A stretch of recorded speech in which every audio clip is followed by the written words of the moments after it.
শীতের অলস রোদে কাঠের চেয়ারটা টেনে নিয়ে বারান্দায় বসে আছে বৃষ্টিলেখা। মোবাইলটা হাতে নিয়ে কিছু একটা যে টাইপ করে চলেছে সেটা পরিষ্কার বোঝা যাচ্ছে। টাইপিং করছে আর নিজের মনেই হাসছে। দূর থেকেই ব্যাপারটা অনেকক্ষণ ধরেই লক্ষ্য করছিল তানিয়া। তানিয়া সামনে আসতেই বৃষ্টিলেখা হুট করেই হোয়াটসঅ্যাপটা অফ করে দিয়ে প্রসঙ্গ ঘোরানোর জন্যে নিজে থেকেই বলতে শুরু করলো, এই পৌষের মেঘলা রোদ যেন গায়েই লাগে না, আজ একটু ঠান্ডাটা কম, তাই না বৌমা? তানিয়া ব্যাপারটা বুঝতে পেরেও হেসে বলল, হ্যাঁ, রোদ আর কোথায় মা, মেঘলা আকাশ। শীতের দিনে জোরালো রোদ না হলে ভালো লাগে? ঠিকই তো, তা তুমি একটু ঘুমিয়ে নাও, অফিস থাকলে তো দুপুরে রেস্ট হয় না একটু। তানিয়া বুঝতে পারছে তার উপস্থিতি বৃষ্টিলেখাকে অস্বস্তিতে ফেলছে। তানিয়া হাসতে হাসতেই বলল, তা যা বলেছেন, দুপুরটা তো অফিসেই কেটে যায়, রেস্ট সত্যিই হয় না। কথা না বাড়িয়ে তানিয়া নিজের ঘরে চলে আসে। শীতের দুপুরে ঘুমানোটা বড় বিচ্ছিরি।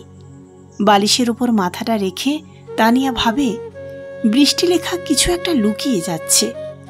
বেশ কদিন ধরেই বৃষ্টিলেখার অন্যমনস্কতা লক্ষ্য করছিল তানিয়া। প্রায় 2 বছর বিয়ে হয়ে এসেছে এই বাড়িতে, এই রকম আচরণ আগে কখনোই চোখে পড়েনি। হঠাৎ করেই বৃষ্টিলেখার এই পরিবর্তন, কিন্তু কেন? সামনে যেতেই কেনই বা হোয়াটসঅ্যাপটা অফ করে দিল? এই বয়সে কি তাহলে নতুন কারো?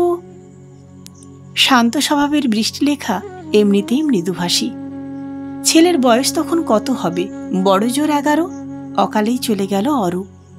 বৃষ্টিলেখা কখনো ভেবেছিল অরূপ তাকে একা করে দিয়ে চলে যাবে? নিয়তির বিধান। আজকাল হৃদরোগ হলে মানুষকে বাঁচার জন্যে একটুও টাইম দেয় না। অরূপের ক্ষেত্রেও তাই হলো। হসপিটালে নিয়ে যাওয়ার পথেই শেষ হয়ে গেল সব। সেই থেকেই বৃষ্টিলেখা হয়ে গেল একা। অনেক স্ট্রাগল করেছে এই জীবনে। টিউশন, সেলাই মেশিন চালিয়ে সেলাই করা। অবশ্য বাপের বাড়ির সাপোর্টটা পেয়েছিল বৃষ্টিলেখা। বৃষ্টিলেখার বড়দা ছেলের পড়াশোনার জন্য যাবতীয় খরচ সবটাই বহন করে গেছে। সেই থেকেই জীবন চলছে। কেটে গেছে বৃষ্টিলেখার জীবনের 18টা বছর। বৃষ্টিলেখা এখন একটা এনজিওর সাথে যুক্ত। ছেলের বিয়ের পর বৌমা তানিয়াই সে ব্যবস্থা করে দিয়েছিল। সপ্তাহে 5 দিন ওখানে যায়। কিছু অনাথ বাচ্চা, বয়স্ক মানুষ আছে, তাদের সাথে সময় ভালোই কেটে যায়। বিয়ের পর তানিয়াই একদিন বৃষ্টিলেখাকে বলল, এইভাবে ঘরে বসে থাকবেন না মা, তাতে আরও একা হয়ে পড়বেন। কোনো একটা কাজের সাথে যুক্ত থাকলে দেখবেন অনেকটা ভালো থাকতে পারছেন। তানিয়ার ইচ্ছেতেই বৃষ্টিলেখা এনজিওর সাথে যুক্ত হয়েছে। 1 মাস কাজ করার পর বৃষ্টিলেখা নিজেই বলেছিল, তুমি ঠিকই বলেছ বৌমা, জীবনটাকে ফেলে রাখলে অকেজো হয়ে পড়তাম। এখন আরও ভালো লাগছে বাইরে বেরোতে পেরে। এদিকে নিজের পছন্দেই তানিয়াকে বিয়ে করেছে রূপম। রূপম বৃষ্টিলেখার একমাত্র ছেলে। দুজনেই জব করে। সকালে বেরিয়ে যায় আর সেই সন্ধ্যায় ফেরে। বেশ ভালোই কাটছিল সব। হঠাৎ করেই বৃষ্টিলেখা সেই আগের বৃষ্টিলেখা নেই, সেটা তানিয়া লক্ষ্য করেছিল বেশ কদিন ধরেই। মোবাইল নিয়ে আজকাল একটু বেশি ব্যস্ত থাকে বৃষ্টিলেখা। এই বয়সে এসে সাজগোজটাও বেড়েছে। এ যেন এক অন্য বৃষ্টিলেখা। তানিয়ার চোখে ধরা পড়তে থাকে সবকিছু। অনেক রাত পর্যন্ত হোয়াটসঅ্যাপে অন থাকছে। নতুন কারোর সাথে সম্পর্কে জড়িয়েছে, সেটা তানিয়া কুসুমের কথা থেকেই আঁচ করে। সেদিন সকালে তানিয়ার অফিস যাওয়ার পথে পাড়ারই একটি মেয়ে কুসুমের সাথে বাসে দেখা। কুসুমের সাথে তানিয়ার পরিচয়টা অনেক আগে থেকেই। কুসুমের মামার বাড়ি আর তানিয়ার পিসির বাড়ি পাশাপাশি, সেই সূত্রেই পরিচয়।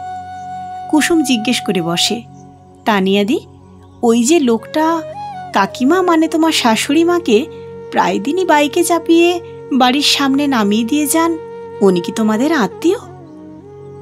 তানিয়া সেই মুহূর্তে হ্যাঁ বলে অন্য কথায় চলে আসে প্রসঙ্গ পাল্টানোর জন্যে। কুসুমের মুখ থেকে ওই রকম একটা কথা শোনার পর ধারণাটা আরও ক্লিয়ার হয়ে যায়। তানিয়া বুঝতে পারে বৃষ্টিলেখা একটা সম্পর্কে জড়িয়েছে। তানিয়া ভাবে রূপমকে কি ব্যাপারটা বলা ঠিক হবে? তারপর ভাবে না, আগে সত্যিটা জানতে হবে। এত তাড়াতাড়ি কিছুই জানাবে না বলে ঠিক করে নেয়। এদিকে প্রতিবেশীদের মধ্যে দু একজন বেশ কানাকানি করছে, সে কথাও কানে আসছে তানিয়ার। তানিয়া মনস্থির করে কে সেই লোক, তার সাথে দেখা করতেই হবে। ঘটনা ঘটল রূপম তানিয়ার বিবাহবার্ষিকীর আগের দিন। কিছু কেনাকাটা আছে, আর সেটা করতেই বেরোতে হবে রাতে। তাই তানিয়া অফিস থেকে একটু তাড়াতাড়ি মানে বিকেলেই বাড়ি ফিরে আসে। বাড়ির গেটের সামনে একটা বাইক রাখা আছে দেখেই সন্দেহ হয় তানিয়ার। তানিয়া ঘরে ঢুকতেই তানিয়াকে দেখে চমকে যায় বৃষ্টিলেখা। তানিয়া দেখে ঘরের মধ্যে বৃষ্টিলেখা আর সেই ভদ্রলোক চা খেতে খেতে বেশ গল্প জমিয়েছেন। হালকা আওয়াজে একটা গানও বাজছে। বৃষ্টিলেখা চায়ের কাপটা হাত থেকে নামিয়ে অডিও সিস্টেমটা অফ করে দিয়ে তানিয়াকে বলে, এত তাড়াতাড়ি অফিস থেকে চলে এলে? আসলে উনিও এনজিওর সাথে যুক্ত। অনেক দিন ধরেই বলছিলাম বাড়িতে আসার জন্যে, তাই আর কি এসেছেন। খুব ভালো মানুষ উনি, একদম বন্ধুর মতো মেশেন। তানিয়া চুপ করে শুনে নেয় সবকিছু, একটি কথাও বলে না। বিবাহবার্ষিকীর আগের দিনে এমন একটা দৃশ্য। তানিয়া বুঝে যায় এই সেই লোক যার সাথে বৃষ্টিলেখা হোয়াটসঅ্যাপে চ্যাট করে রাত জাগে, যার জন্যে এত সাজগোজ। ওই ভদ্রলোকও বেশিক্ষণ না বসেই বেরিয়ে যান বাড়ি থেকে। তানিয়ার চুপ থাকা দেখে বৃষ্টিলেখা বলে, খারাপ ভেবো না, উনি খারাপ মানুষ নন। তানিয়া জিজ্ঞেস করে, কোথায় থাকেন উনি? বৃষ্টিলেখা ওনার ঠিকানাটা বলে। তারপর তানিয়াকে বলে, বৌমা, ওনার কথা রূপমকে বলার দরকার নেই। আমার উচিত ছিল তোমাদের উপস্থিতিতেই ওনাকে ডাকা। ঠিক আছে, কথা বাড়িয়ে লাভ নেই। কাল আমাদের বিবাহবার্ষিকী, সেটা মনে আছে তো? কেন মনে থাকবে না? কাল আমি নিজে হাতে সব রান্না করব। থাক, রান্না করার দরকার নেই, কালকের সব খাবারই বাইরে থেকে আসবে। কথাগুলো বলেই তানিয়া নিজের ঘরে চলে যায়। এদিকে রূপম ফিরতেই তানিয়া রূপমকে নিয়ে বেরিয়ে যায় কেনাকাটার জন্যে। পরের দিনের ঘটনা। আজ রূপম তানিয়ার দ্বিতীয় বিবাহবার্ষিকীর অনুষ্ঠান। গতদিনের ঘটনার জন্যে বৃষ্টিলেখা নিজেও লজ্জিত। একটা ভয় বৃষ্টিলেখার মধ্যে কাজ করছে, যদি রূপম জানতে পেরে যায়। তানিয়ার কাছ থেকে নিজেকে যেন বাঁচিয়ে চলছে বৃষ্টিলেখা। এদিকে সন্ধে হতেই তানিয়া বৃষ্টিলেখার ঘরে এসে বলল, আগের দিনের কথা ভুলে যান। আজ এমন একটা ভালো দিনে হাসি খুশি থাকুন অন্তত। বাড়িতে গেস্ট আসবে, তাই এই শাড়িটা আপনি পরবেন, কারণ আমরা সেজে থাকব, আর আপনি সাজবেন না, এটা খারাপ দেখায়। ও হ্যাঁ, বেলকুড়িগুলোও চুলে লাগাবেন। হালকা গোলাপি রঙের একটা পিওর সিল্ক আর বেলকুড়ির মালাটা বৃষ্টিলেখার হাতে ধরিয়ে দেয় তানিয়া।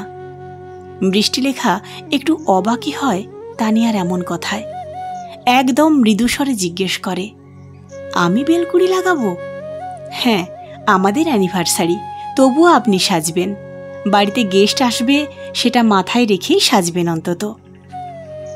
তানিয়ার কথা মতো বৃষ্টিলেখা সেজেছে, সেটা জোর করেই এক প্রকার। বাইরে থেকে খাবার অর্ডার করা আছে। বৃষ্টিলেখা একটু উৎসুক হয়েই তানিয়াকে জিজ্ঞেস করে, কখন সব গেস্ট আসবে? বললে অনেক গেস্ট আসার কথা আছে। বৃষ্টিলেখার মুখের কথা শেষ হতে না হতেই কলিং বেলের আওয়াজ। তানিয়া গেট খুলতেই রূপম বলে ওঠে, আসুন অনিতেশবাবু, আপনার জন্যই অপেক্ষা করছি।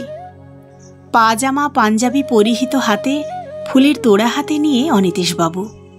বৃষ্টিলেখা অনিতেশকে দেখে হকচকিয়ে গিয়ে বলে, মানে?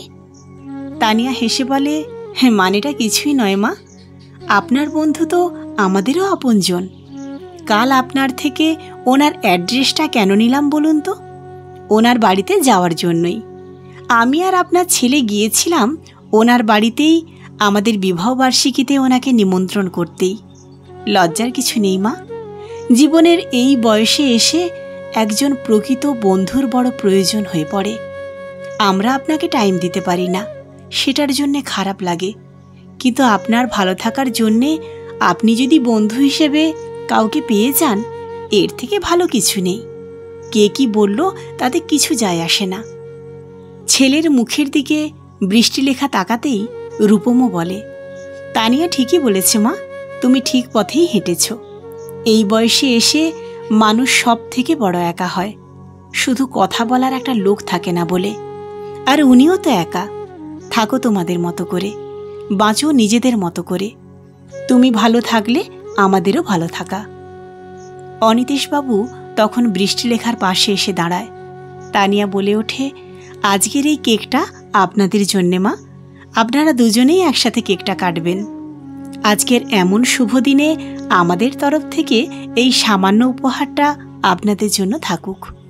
এভাবেই একে অপরের পাশে থেকে ভালো থাকুন আপনারা। কলমে সরজিৎ ঘোষ, পাঠে আমি সুদীপ্তা। গল্প পাঠটি আপনাদের কেমন লাগলো অবশ্যই কমেন্টস করে জানাবেন। ভালো লাগলে লাইক, কমেন্টস এবং শেয়ার করতে ভুলবেন না। ধন্যবাদ।